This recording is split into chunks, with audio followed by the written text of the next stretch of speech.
Good morning, everybody, and welcome to the Zaleski Sports Show.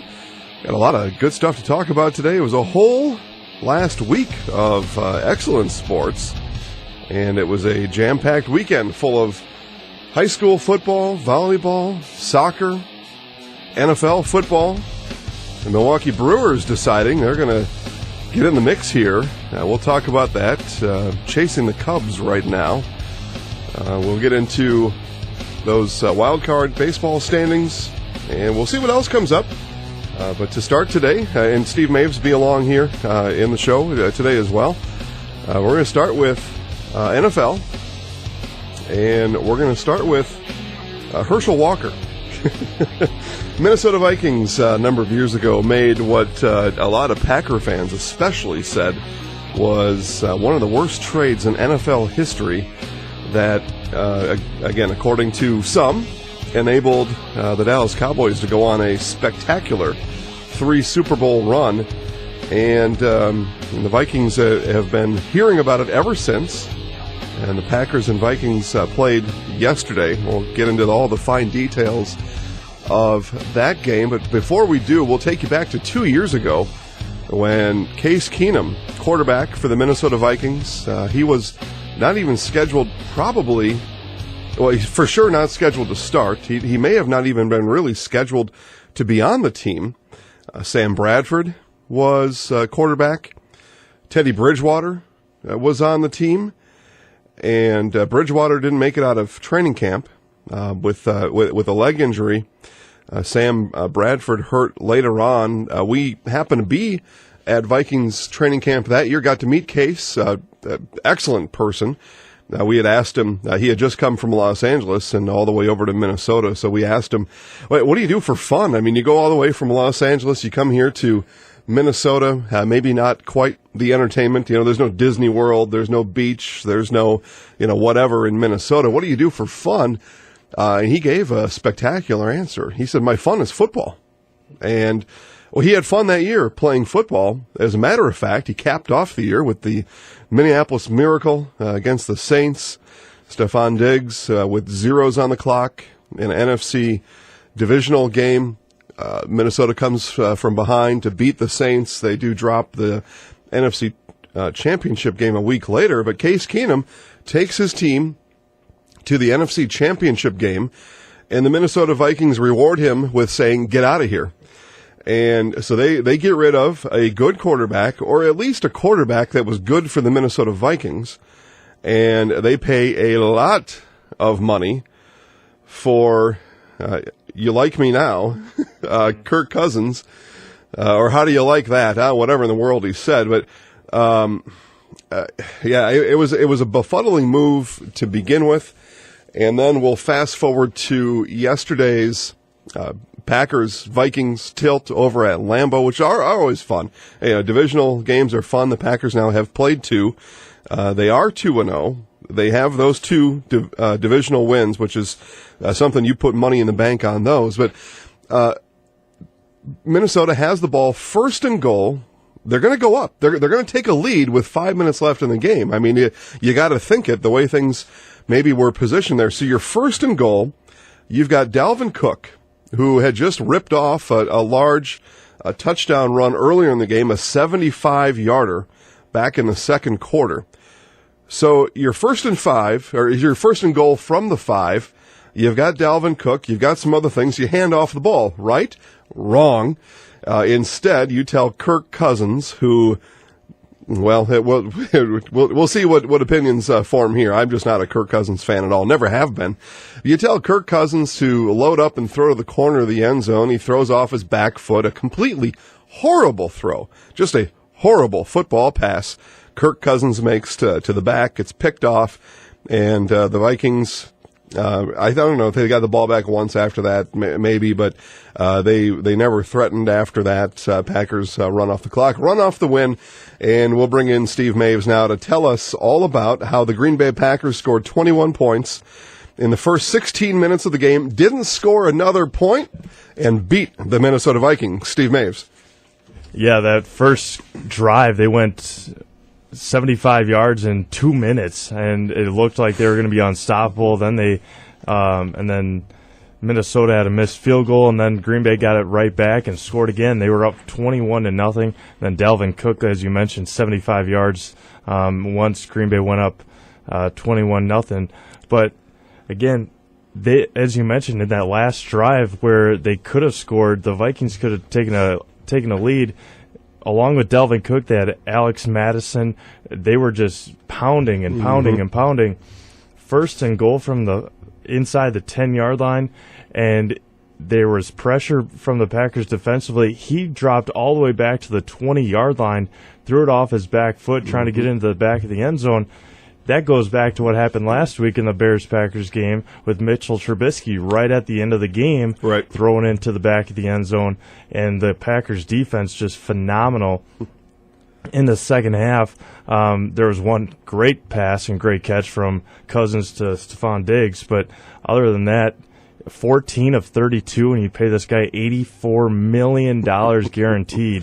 And at one point, I think he was maybe 5 for 16, and he had a couple fumbles and a couple of interceptions. But a very good, big win for the Packers. As you mentioned, they scored on their first 3 drives. Their next 10 drives, they didn't put any points on the board. But going to a game like that, celebrating the life of Bart Starr, had all of his family, had all of the alumni there. A big win with Brett Favre in attendance along with Cherry Starr. Very, very good win for the Green Bay Packers. Yep, absolutely. Again, the Packers win 21-16. They scored 21 points in the first 16 minutes and then hold on for the rest of the way. And really, all they had to do was just watch Kirk Cousins implode, and that solved the rest of the game for the Green Bay Packers. Other scores from around the NFL, New England beats the Miami Dolphins 43-0, and the Dolphins players can't jump off the ship, but there are multiple Dolphins asking their agents to get me out of here, trade me. We'll see what happens. There are, though, a lot that are asking to be out, and trade day would be generally today in the NFL during the regular season, or up until Tuesday at noon. So we'll see if there's any movement out of Miami. Antonio Brown gets a touchdown over in New England. That's kind of the other story over there. Teams also hanging on to win. Indianapolis hangs on to beat the Tennessee Titans without Andrew Luck, 19-17. Tennessee had the ball with a couple minutes left to play. Marcus Mariota can't play quarterback, so they can't win. Seattle hangs on to beat Pittsburgh 28-26. Houston, nail-biter over Jacksonville. Jacksonville scores late. Minshew, the quarterback for the Jaguars, and go Google Jacksonville Jaguar quarterback Minshew. I don't even know his first name, but he wears this. I don't know. It's quite a getup. So Google that, and you can listen and look at what he was wearing. Anyway, they score a touchdown with just a few seconds left on the clock. They go for 2 on the road. Divisional game. Jacksonville probably figures we're not going to win many, so let's see if we can sneak one out here. The 2-point conversion, no good. Houston's hang on. 13-12. Detroit beats the Los Angeles Chargers 13-10. Again, Chargers couldn't find another 3 points at the end of their game. Baltimore over Arizona 23-17. And then, again, my Super Bowl pick, the Dallas Cowboys 31, Washington Redskins 21. And listen, nobody is playing better quarterback right now than Dak Prescott. He is outstanding. At the quarterback position. You pick up a road win in your division. That's always something to crow about. Packers crowed about beating the Bears last week, so I'm going to crow right along with who I think is at least the front runner right now in the NFC. And then capped off last night, Atlanta beat Philadelphia. They had a 4th and 2, 4th and 3 late in that game. Went for it. It was a quick little screen out to Julio Jones. He goes about 40 yards for the touchdown. Atlanta hangs on after that. And in last year's NFC Championship rematch, the pass interference debacle that is now just, I think, really stayed in the game right now. You can challenge these defensive or offensive pass interference. There were a number of pass interference calls in that Packers-Vikings game yesterday. That started all last year. These two match up again. Los Angeles cruises 27-9. No Drew Brees. Brees likely to miss here a couple of games. He played the first series, and then he was out. Teddy Bridgewater, we mentioned earlier in the show, comes in relief and leads his Saints to 9 points. So the Rams 27-9. Brees miss a few weeks. There is some talk he is not going to play again this year. I mentioned that Steelers score. Also some talk, Ben Roethlisberger on just a regular throw. It was a no-contact injury. There is talk now that he could be out for the year. So two big names at quarterback out at least for a while. We'll see if they're able to make it to the end of the year. All right, so enough NFL for now. We can come back to it later if there's a little bit more time. I think we got it covered. We'll move on to high school sports. And high school sports in September are, generally speaking, football. And we'll go through, again, some of our ranked teams in the area, teams that we think are favorable to make a return trip to Camp Randall in Madison. In Division 5, Stratford Tigers. They won 46-0. We'll check in with Steve Maves in a bit on that game. Amherst Falcons are right behind them. They are the number 2 team in Division 5. It seems like those two are destined for a level 4 game, and what a fantastic game that'll be. The Colby Hornets took their first loss of the year. They're ranked number 5 in Division 5. That was a non-conference game that they had.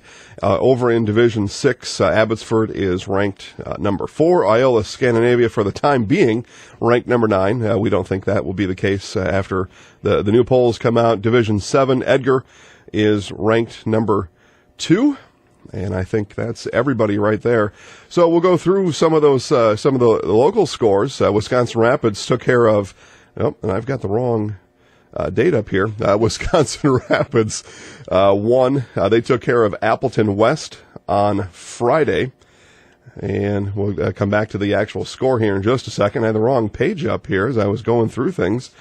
We'll take, again, looking at scores from this last week. I mentioned Stratford 46, Columbus nothing. Maybe we'll pause right there. We'll bring Steve Maves back into the show. As Steve, you called that Stratford game every bit deserving of that number 1 ranking, Stratford Tigers. Oh, absolutely. I mean, just the way that they're able to spread out the ball defensively, haven't given up a point this year. Mm-hmm. Offensively, have scored 30 touchdowns, 20 rushing, 10 passing. Max Schwabe, just fantastic behind that ginormous offensive line for the Stratford Tigers. They went down on their first drive. They only had one possession where they didn't score. That was right at the end of the first half. Chandler Schmidt came in and threw a bullet, tried to get Vaughn Bright across the middle. It was intercepted, but then they were able to get the ball back and score on a 56-yard touchdown pass. But able to spread out the ball. They had, out of their 6 touchdowns, 6 different players scored, and so that's a huge accomplishment for Jason Tubbs and the Stratford Tigers. Right back into conference play this week against Rib Lake Prentice.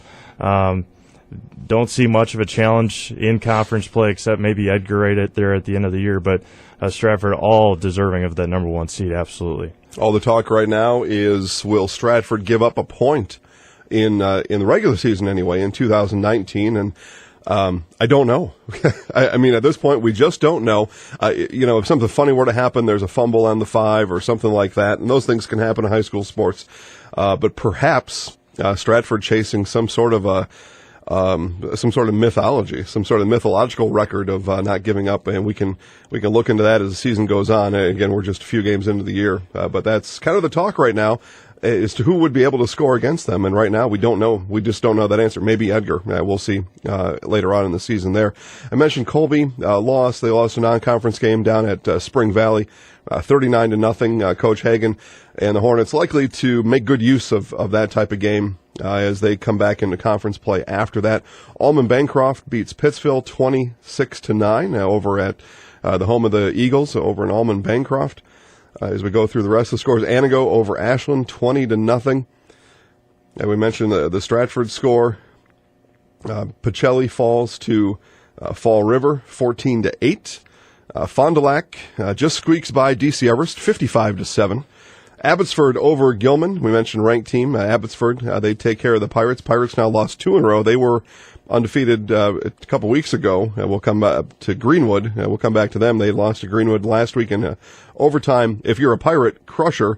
If you're a Greenwood fan, man, what a game that was. Medford over Lakeland, 49-7. Kaukauna comes to Marshfield. Marshfield now falls to 1-3 on the year. The Galloping Ghosts are 4-0 after a 35-7 bruising. Really, if you're the Tigers, I mean, you took one on the chin there, 35-7. Mosinee over Merrill, 41-7. Neillsville Granton falls at home to Cadott 14-0. And we go through the rest of these scores here. Oshkosh West over Wausau West 17-7. Greenwood. So we're going to pause here just real quick on Greenwood, because what a story this is. Greenwood moving to 8-man football next year. This decision was made last year. There are some smaller class sizes coming in after this one, and just looking at the overall landscape, Greenwood and the school district thought that maybe moving to 8-man would keep us more competitive, at least keep us in the game of football without having to co-op with somebody else. And Greenwood's 4-0 now in their last year of traditional 11-man football, 40-6 over Owen Withee. We'll bring Steve Maves back in here real quick. I mean, so what we're talking about here is just a class, and we talked to a freshman from that team last year. He won our weekly 3 to See. Again, you're listening to the Zaleski Sports Show here this morning. Rogan Travis, freshman over in Greenwood, talked to him. He won the 3 to See, and they said, hey, listen, it's a bit of a struggle because we don't even know how to play 8-man football. We don't know anything about it. We're kind of bummed about it, but we're going to make the most we can this year. And they are. They're 4-0, and they've got a big game coming up this week over at Loyal. Yeah, and that's always a tough one, obviously, as we mentioned during the broadcast on Saturday. Loyal and Greenwood, a very tough rivalry. But going back to that, Newman Catholic a couple years ago was in 11-man football. They transitioned to 8-man, and they've been ranked right there at the top. So going from that 11-man to 8-man might be tough to get all the offense and defense all figured out. But talent-wise, Greenwood should be right there with Newman, with the top of the 8-man standings, and that's recognized again as possibly a state tournament, 8-man. I don't know if it's this year or next year, but there could be 8 divisions for state championship. So Greenwood, more power to them to be able to compete high level in the Cloverwood. They'll have obviously a big game against Loyal this week. Have Abbotsford yet to play this year. So a couple big games, and again, best of luck to them in their last year of 11-man football. Yeah, they are nearly playoff eligible. They did make the playoffs last year. They kind of backed in. There was a team from Milwaukee that decided they didn't want to be in the playoffs, and so the invite went out to the Greenwood Indians. But Greenwood right in position right now. Like I said, they're 4-0. They come into their rivalry game this coming Friday.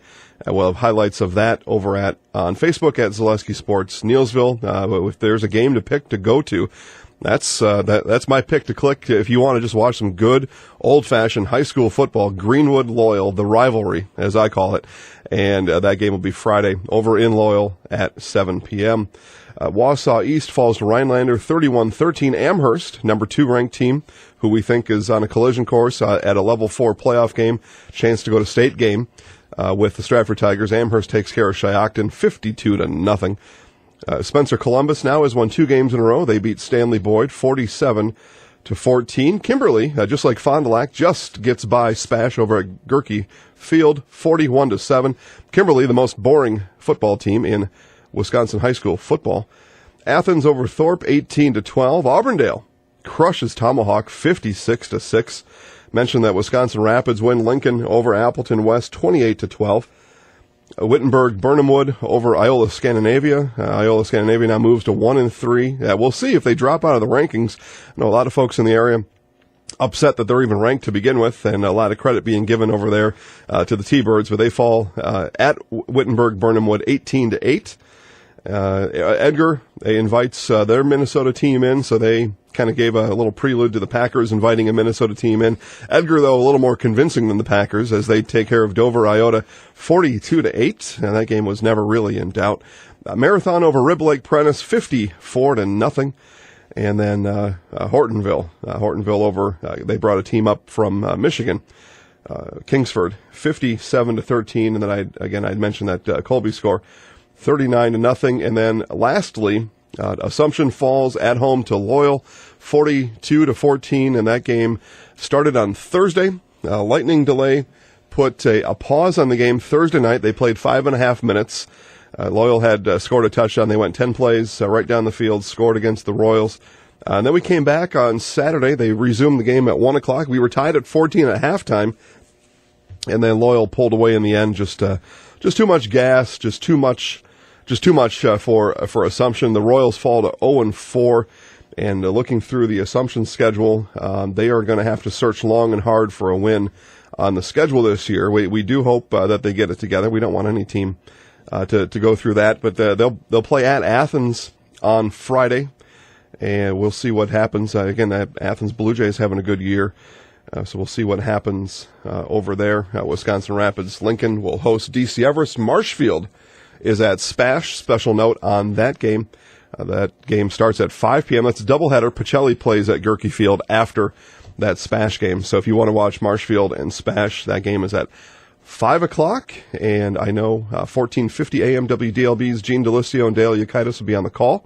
And you can also watch that game live at ZaleskiSports.com. Wisconsin Rapids Lincoln and Assumption, both of those games you can watch live at WFHR.com and ZaleskiSports.com. We will have the Lincoln Everest game also simulcast on 1320 AM WFHR. That all happens on Friday.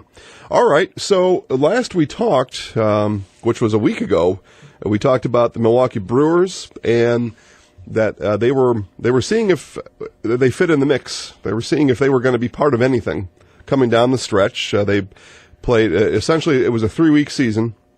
Last week, 2 weeks on the road, 1 week at home. And I told everybody listening that for the Brewers to stay in this, they're going to have to beat the Padres. They had a 4-gamer in San Diego. You had to win at least 3. Well, it turns out they won all 4. All right, so mission accomplished there. And then I had said, well, then you go to St. Louis, number one, the first place team in the NL Central. I said you got to win at least 1 on the road. St. Louis, pretty good.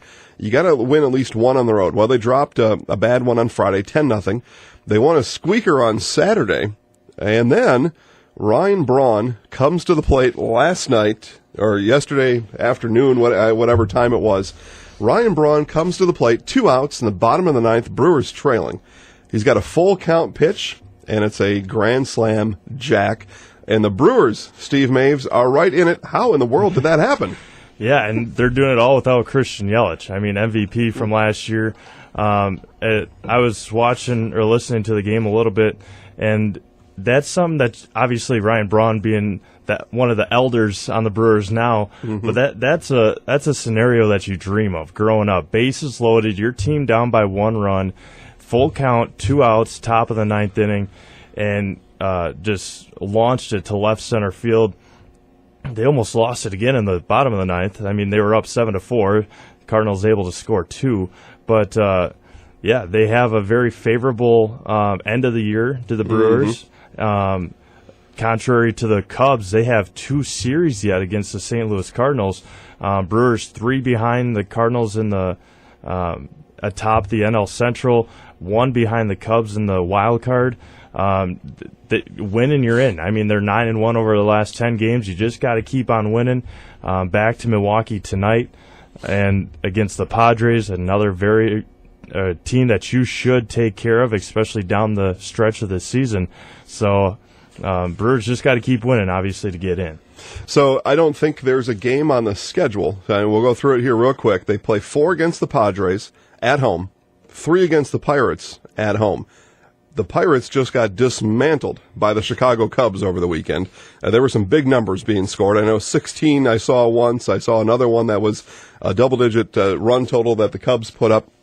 There is no reason, again, if you're just going to put this out on paper, and that's all we can do right now, Brewers play tonight at 6:40, and we recommend that rather than watching Monday Night Football, which is the Browns and the Jets.